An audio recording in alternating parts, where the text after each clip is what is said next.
The Last Enemy. This is Space 1999, Season 1. This was a really good episode. It started off and I thought, I wasn't sure, but then it got really good. So let's talk about it. We're going to talk about the storyline. I'm going to give the storyline a 1.5 out of a possible 2. So 1.5. I really like this one. The moon is literally in between these two planets. So there's like a sun, two planets on either side. They're at war with each other. There's Delta and Beta.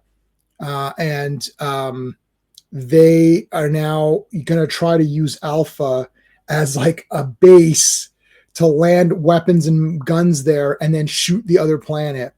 So it's a war between these two planets. They never say it's men versus women, though I don't remember seeing any women on the one side and any men on the other side. But the side that we do mostly see is the women's side. It's this commander woman. She lands there. She kind of manipulates things.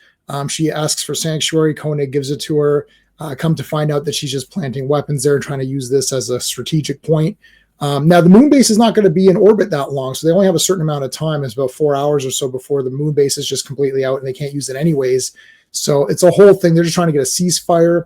It actually gets really good, and Koenig does some super epic good stuff, which I'm going to talk about in the character section because that was awesome.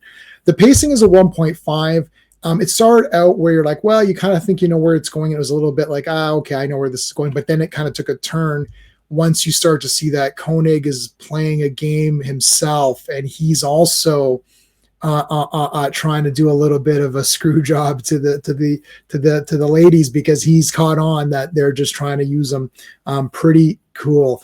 The artistry, I'm giving it a 2 out of 2. This show continuously looks good. There's one part where I'm going to talk about in the character section, but Koenig sends a little moon rover thing with presumably himself in it. And you think, oh, that looks like a cheap model and it looks like a cheap little toy. But then actually you come to find out that it's not him. It is just an empty spacesuit. So where I thought I was going to remove 1 point for the artistry or half a point, I'm giving it back. I think the show looks great, especially for its time. I'm reviewing this compared to the time period. I'm not looking at this versus like a James Bond movie or something. Like it looked awesome. So kudos to all the effects guys. Characters a big time, 2 out of 2 big time. First of all, Koenig is great in this one. The way he sort of pretends to go rogue and he's like, oh, I'm going to join up with them and screw you guys. And the Alphans are like, what's going on? It's all a ruse. And then he sends, he's like, you think that he's going towards them and it's actually a bomb and it's to blow up the gunship, to blow up the gunship because he wants to maintain this truce and they kind of betrayed him.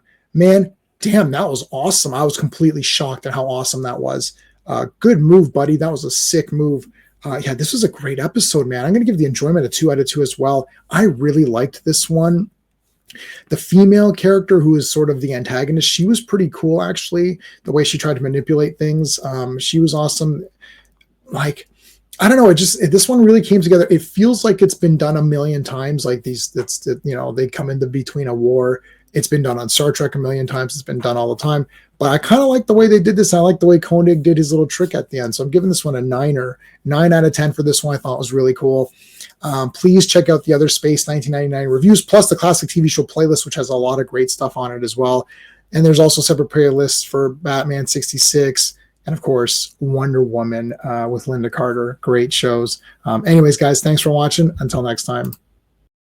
Hey friends, you've just been listening to J-Man, and he is the smartest person who ever lived. So make sure you like and subscribe.